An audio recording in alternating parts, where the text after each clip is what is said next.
At 59. The tragedy of Mike Tyson is not defined by poverty, obscurity, or a lack of achievement. On the contrary, it is precisely because he achieved so much, so quickly, and so young that his story has become deeply heartbreaking. Tyson's life represents one of the clearest examples in modern sports of how extraordinary talent, when paired with psychological fragility and an unstable environment, can lead not to fulfillment but to long-term personal collapse. Mike Tyson rose from a violent and impoverished childhood in Brownsville, Brooklyn, one of the most dangerous neighborhoods in New York City, to become the youngest heavyweight boxing champion in history at just 20 years old. His ascent was meteoric. Inside the ring, Tyson was terrifyingly effective, explosive speed, raw power, and an aura of inevitability that broke opponents before the first punch was thrown. He was not merely winning fights. He was dismantling men. To the public, Tyson looked invincible. However, beneath that dominance was a deeply wounded individual who had never been taught how to live outside of survival mode. Tyson's early life was defined by chaos, crime, bullying, and constant fear. Boxing did not heal these wounds. It simply gave them direction. Under the guidance of Cus D'Amato, Tyson found discipline, structure, and a father figure who imposed strict psychological control over his volatile nature. D'Amato's philosophy was clear: fear could be weaponized, but only if it was carefully managed. The true tragedy began when that control disappeared. After Cus D'Amato's death, Tyson lost the one person capable of restraining his worst impulses. Suddenly, immense wealth, fame, and influence flooded into the life of a young man who lacked emotional maturity and internal discipline. Tyson was no longer protected from himself.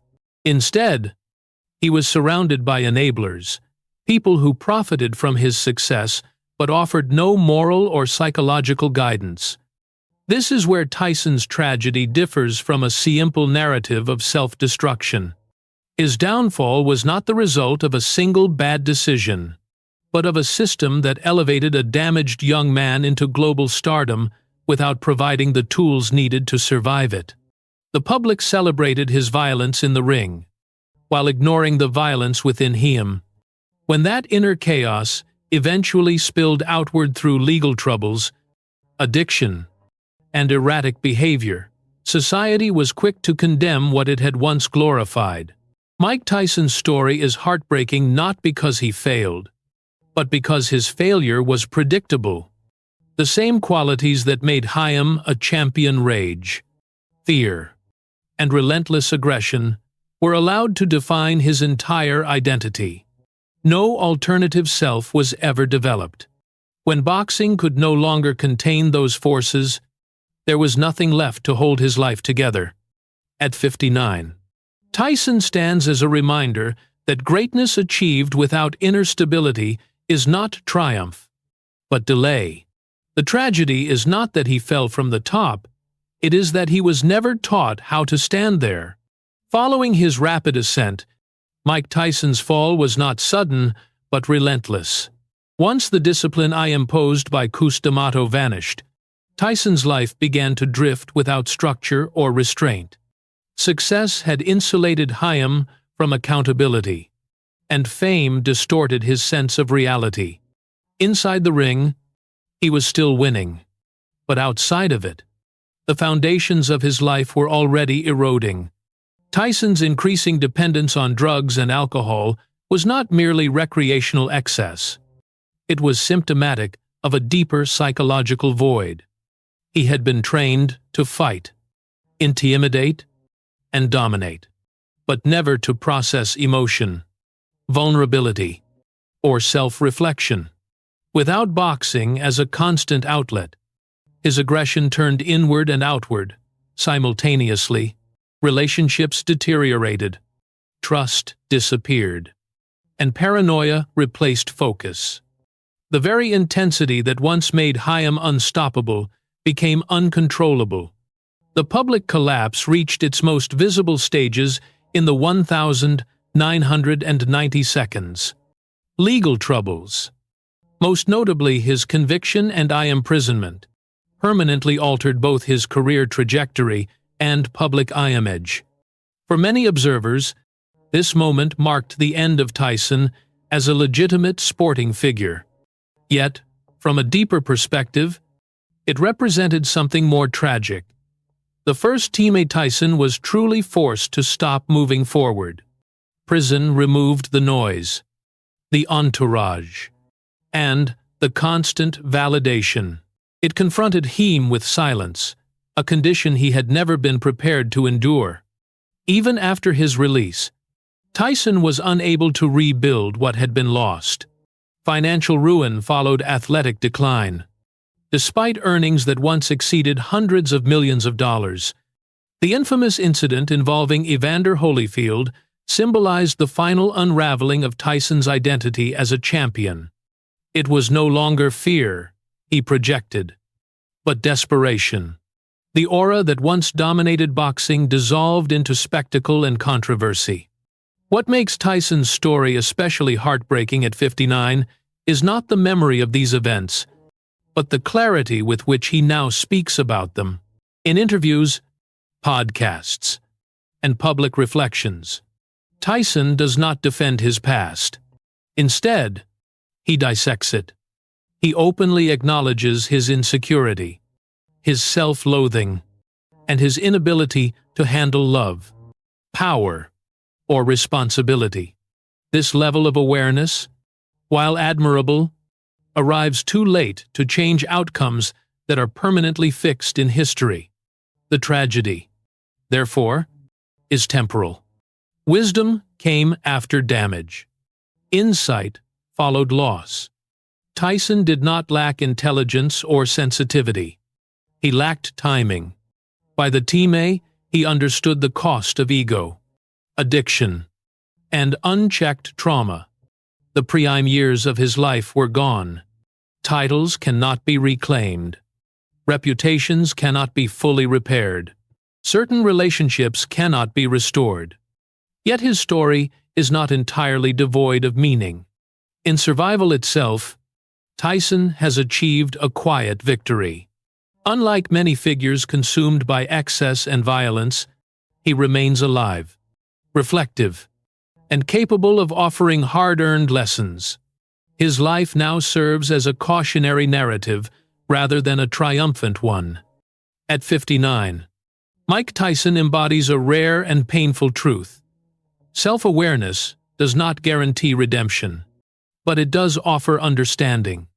And sometimes, understanding, arriving late and uninvited, is the heaviest consequence of all.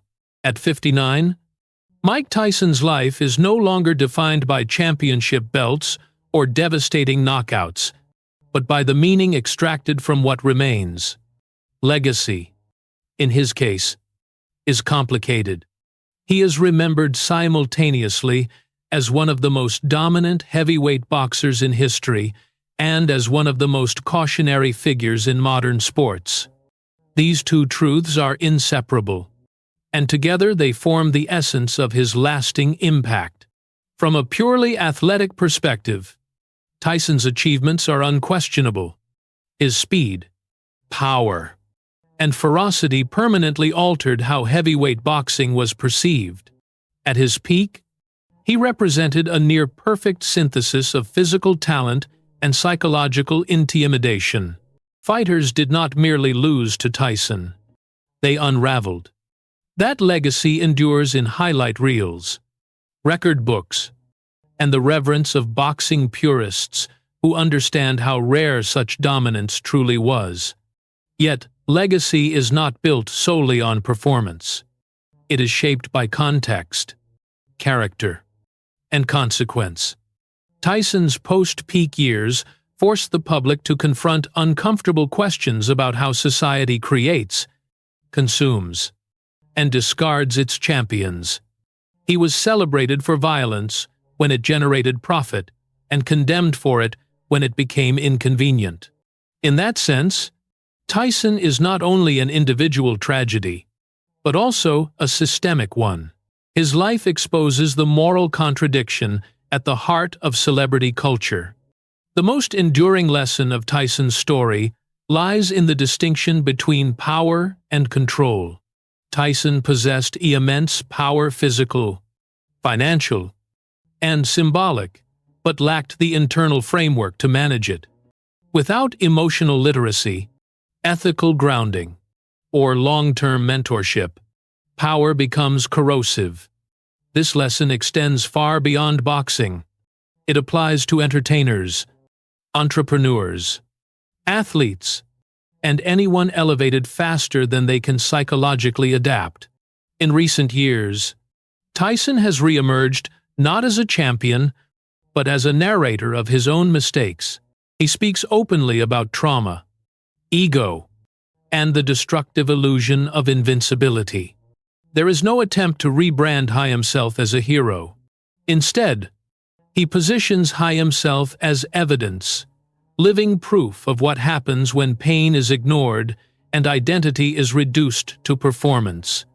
This honesty has resonated with audiences in ways his victories once did, albeit for different reasons.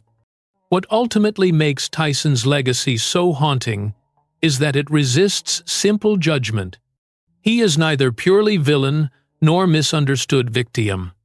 He is a deeply flawed human being, shaped by extreme circumstances, extraordinary talent, and inadequate support. His story does not offer redemption in the traditional sense, but it does offer clarity. And clarity, while less comforting than redemption, is often more truthful.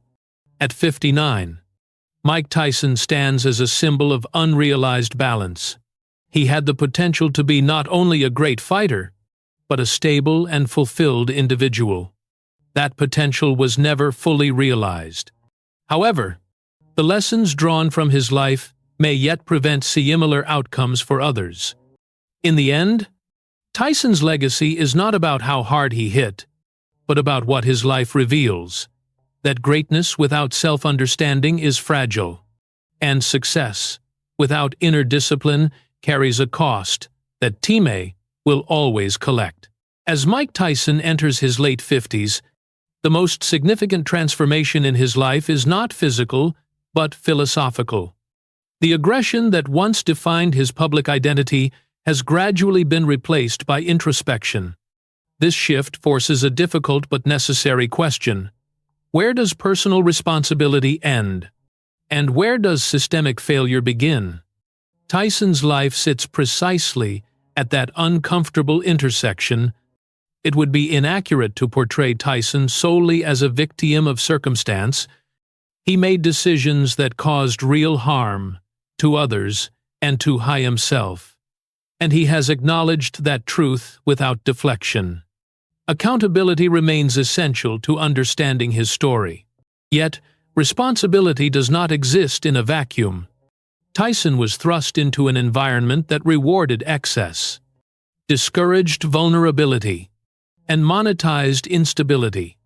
The institutions surrounding him, promoters, media, sponsors, profited from his volatility while offering little in terms of psychological protection or ethical oversight.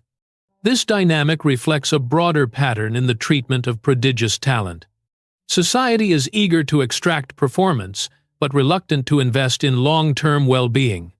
Tyson was conditioned to believe that his value lay exclusively in his ability to destroy opponents. When that ability declined, so did his sense of self. Without alternative sources of identity, education, emotional support, or personal grounding, collapse became almost inevitable. The psychological cost of such a system is profound. Fame accelerates exposure while freezing emotional development. In Tyson's case, wealth and notoriety insulated him from consequences long enough for destructive patterns to solidify. When consequences finally arrived, they were catastrophic. By then, the skills required for recovery, self-regulation. Humility, patience, had never been properly developed. What distinguishes Tyson today is not redemption, but awareness. He speaks openly about shame, fear, and the illusion of masculinity that once governed his actions. He has described success as intoxicating and self-knowledge as terrifying. These reflections suggest a man who understands that the greatest opponent he ever faced was internal and undefeated during his prime years. There is a quiet dignity in this late-stage honesty. Tyson no longer seeks validation through dominance.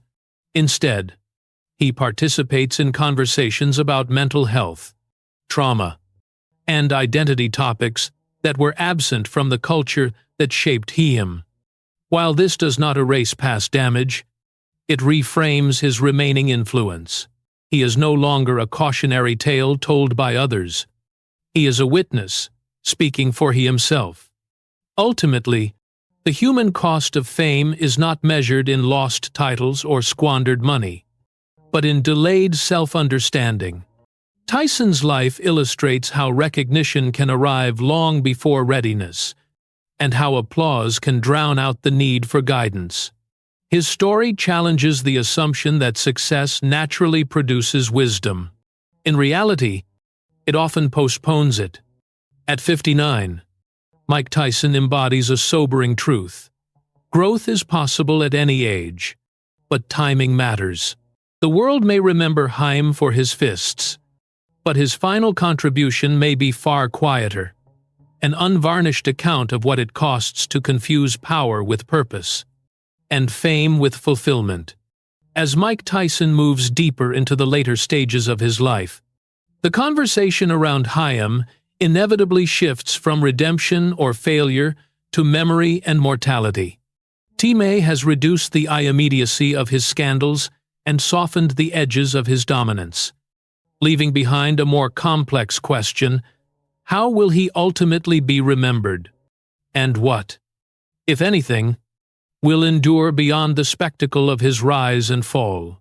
In the public imagination, Tyson exists in fragments. There is the ferocious young champion, demolishing opponents with frightening efficiency. There is the disgraced figure, consumed by controversy and excess. And now there is the reflective elder, speaking with unsettling honesty about his own emptiness and fear. These versions are often discussed separately, but they are, in truth, a single continuous life. The tragedy lies not in their contradiction, but in their inevitability. Mortality has a way of stripping narratives down to essentials. Titles fade, records are broken, even infamy loses its urgency. What remains is character, not as an abstract ideal, but as a lived accumulation of choices, regrets, and realizations. Tyson appears acutely aware of this process. He no longer speaks as someone trying to control his legacy, but as someone trying to understand it before Time removes the opportunity altogether. What endures most powerfully in Tyson's story is not violence, but vulnerability. In a culture that once demanded invincibility from Haim, his willingness to admit weakness has become his most authentic contribution. He has spoken about fearing death, feeling undeserving of love, and struggling with the person he was taught to become. These admissions do not absolve his past, but they humanize it, allowing observers to see not a monster or a myth, but a man shaped by forces he only later learned to name. There is also an enduring warning embedded in his life. Tyson's story challenges the assumption that success provides insulation from consequence or meaning from chaos. It reveals how quickly admiration can turn into abandonment, and how little protection fame offers once utility fades. For future generations of athletes and public figures, his life stands as evidence that psychological preparation matters as much as physical talent, perhaps more. In the end, Tyson's legacy may rest less in boxing history than in cultural memory. He represents a moment when society glorified raw power without fully confronting its cost. By surviving that era and speaking openly about its damage, Tyson offers a rare postscript, one written not in triumph, but in truth. At 59, he lives with the weight of irreversibility. Some losses cannot be reclaimed. Some paths cannot be rewalked. Yet, there is a quiet significance in endurance itself. To remain alive, reflective, and honest after such extremes is its own form of resolution. What ultimately endures is not the image of Mike Tyson as champion or cautionary tale, but as a reminder that a life is larger than its peak. That understanding often arrives after applause has faded, and that the final measure of a person may lie not in what they conquered, but in what they finally understood. Mike Tyson's story resists a definitive conclusion. Unlike traditional narratives of downfall and redemption, his life does not resolve into a clean moral arc. There is no singular moment of absolution, no final achievement that rebalances the scales. Instead, what defines Tyson at 59 is acceptance, not of success or failure, but of complexity. His life continues, incomplete and unresolved, much like the lessons it offers. Acceptance, in this context, does not imply peace. In the conventional sense, Tyson has not claimed serenity or closure. Rather, he appears to have accepted the permanence of his past and the limits of correction. This acknowledgement marks a psychological shift from resistance to reckoning. Where once he fought relentlessly against opponents, critics, and his own fear, he now speaks as someone who understands that some battles are lost simply by being fought too late. There is continuity in this evolution. Tyson's current introspection is not a rejection of who he was, but an extension of it. The same intensity that once fueled destruction now fuels analysis. The same honesty that once manifested as aggression now appears as confession. This continuity underscores a critical truth. Personality does not disappear. It transforms according to circumstance and awareness. Tyson did not become someone else. He became someone more exposed. What remains unresolved is the question of balance. Could Tyson have been both great and stable, both feared and fulfilled? These hypothetical alternatives linger precisely because they were never tested. His life moved too quickly, too violently, for equilibrium to develop.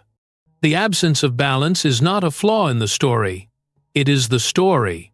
It explains both the heights he reached and the depth of his collapse.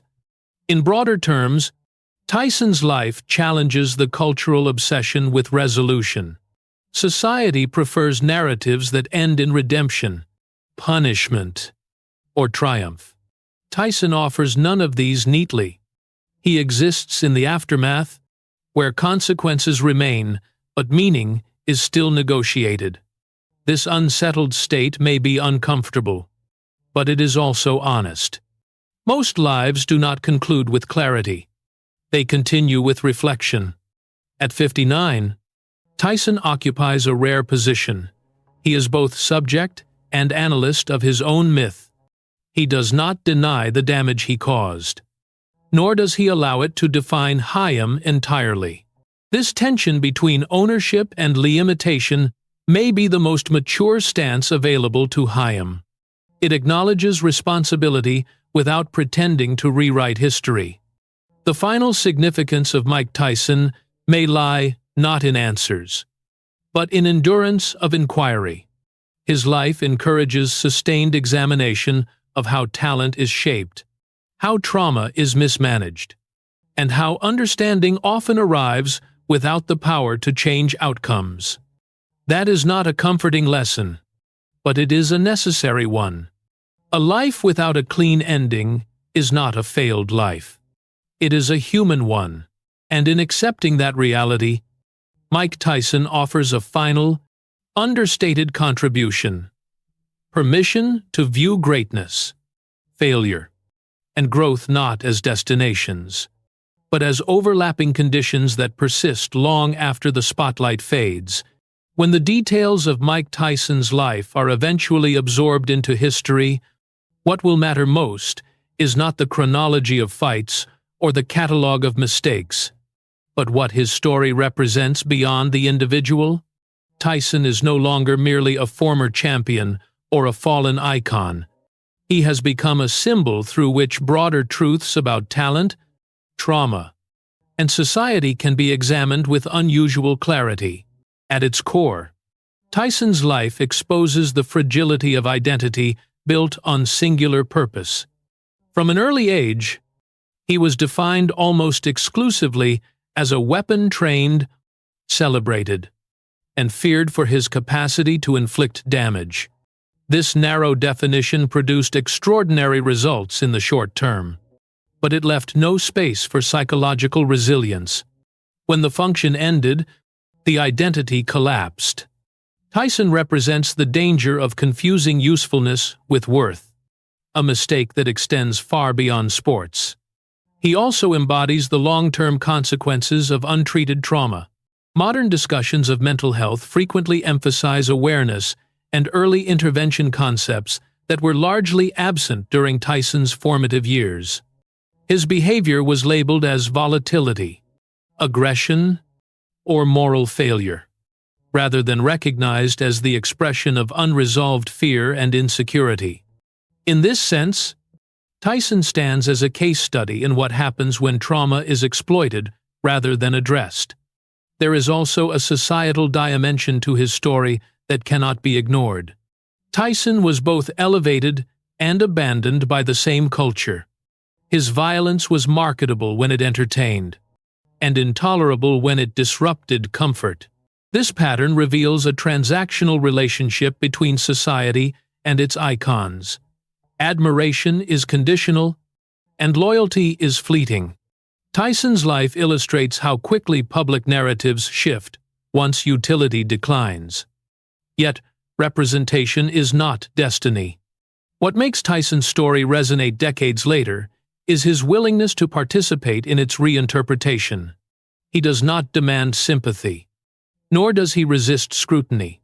Instead, he offers context, sometimes painfully so.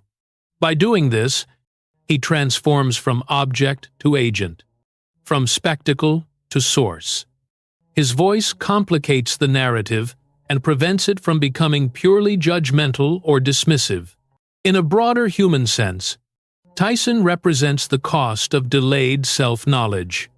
Many people live parts of their lives driven by instinct, fear, or expectation before understanding themselves. Tyson's experience is simply more visible, more extreme, and more permanent. His life reminds us that awareness is not guaranteed by age or success. It must be cultivated, often against resistance. Ultimately, Mike Tyson represents a bridge between eras. He belongs to a team that celebrated dominance and ignored damage. Yet he now speaks in the language of reflection and accountability. This tension gives his story enduring relevance. It allows future generations to look backward without nostalgia and forward with caution. When viewed this way, Tyson's life is not merely tragic. It is instructive. It warns. It challenges, and it complicates easy conclusions. And in doing so, it fulfills a role that few champions ever achieve. It continues to matter long after the final bell.